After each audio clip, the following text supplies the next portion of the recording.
Wow.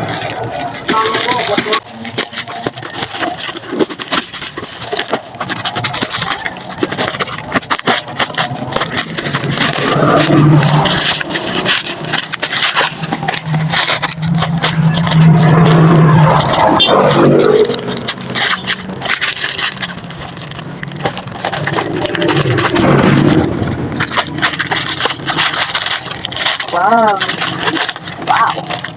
Hi guys, for today's video is meron ako ditong paninda na pangdagdag sa aking tindahan. So ito po ay mga hair accessories.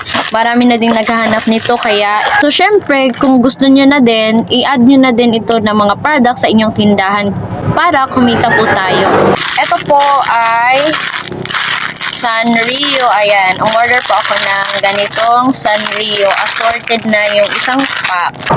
Umorder din ako nitong hair clips. Ayan, marami naghahanap ng ganito mga hair clips. Meron din akong ganito na kulay.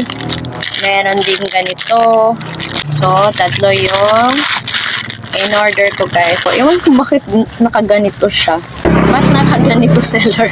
Meron ako ditong parang spring na ponytail. Meron din ako ditong pearl earrings. Meron din akong ganito na pearl earrings. Ayan no. So, mura lang to sa Shopee guys. Ayan. Meron din akong ganito na mga ponytail. Ito naman is meron din akong pang-repack nito at nire-repack ko ito bawat isa. Isang pack nito is 10 pesos lang po dito sa aking tindahan. At dahil naubusan na din ako ng mga hairband, bumili din ako ng ganitong hairband. Ayan. And bumili din ako nito. So wala na. Bumili din ako ng ganito. Yung usong-uso na hair clamp ngayon guys. Iba't iba yung kanyang kulay. So wholesale din to. 12 pieces yung kanyang laman. Ito po yung usong-uso na hair clamp. So bali 10 item yung na-order ko sa kanila.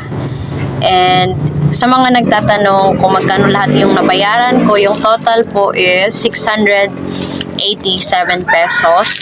And guys, pwedeng-pwede nyo po idagdag ito sa inyong tindahan. Yung mga pinapakita ko po na mga products. Sa mga nagtatanong kung saan po ako order is syempre ilalagay ko na lang din yung link sa description box. So hanggang dito na lang po itong video ito. I hope may natutunan po kayo sa aking share na mga product dito sa aking tindahan. And please don't forget to like, comment, share, and subscribe. Bye! Happy selling!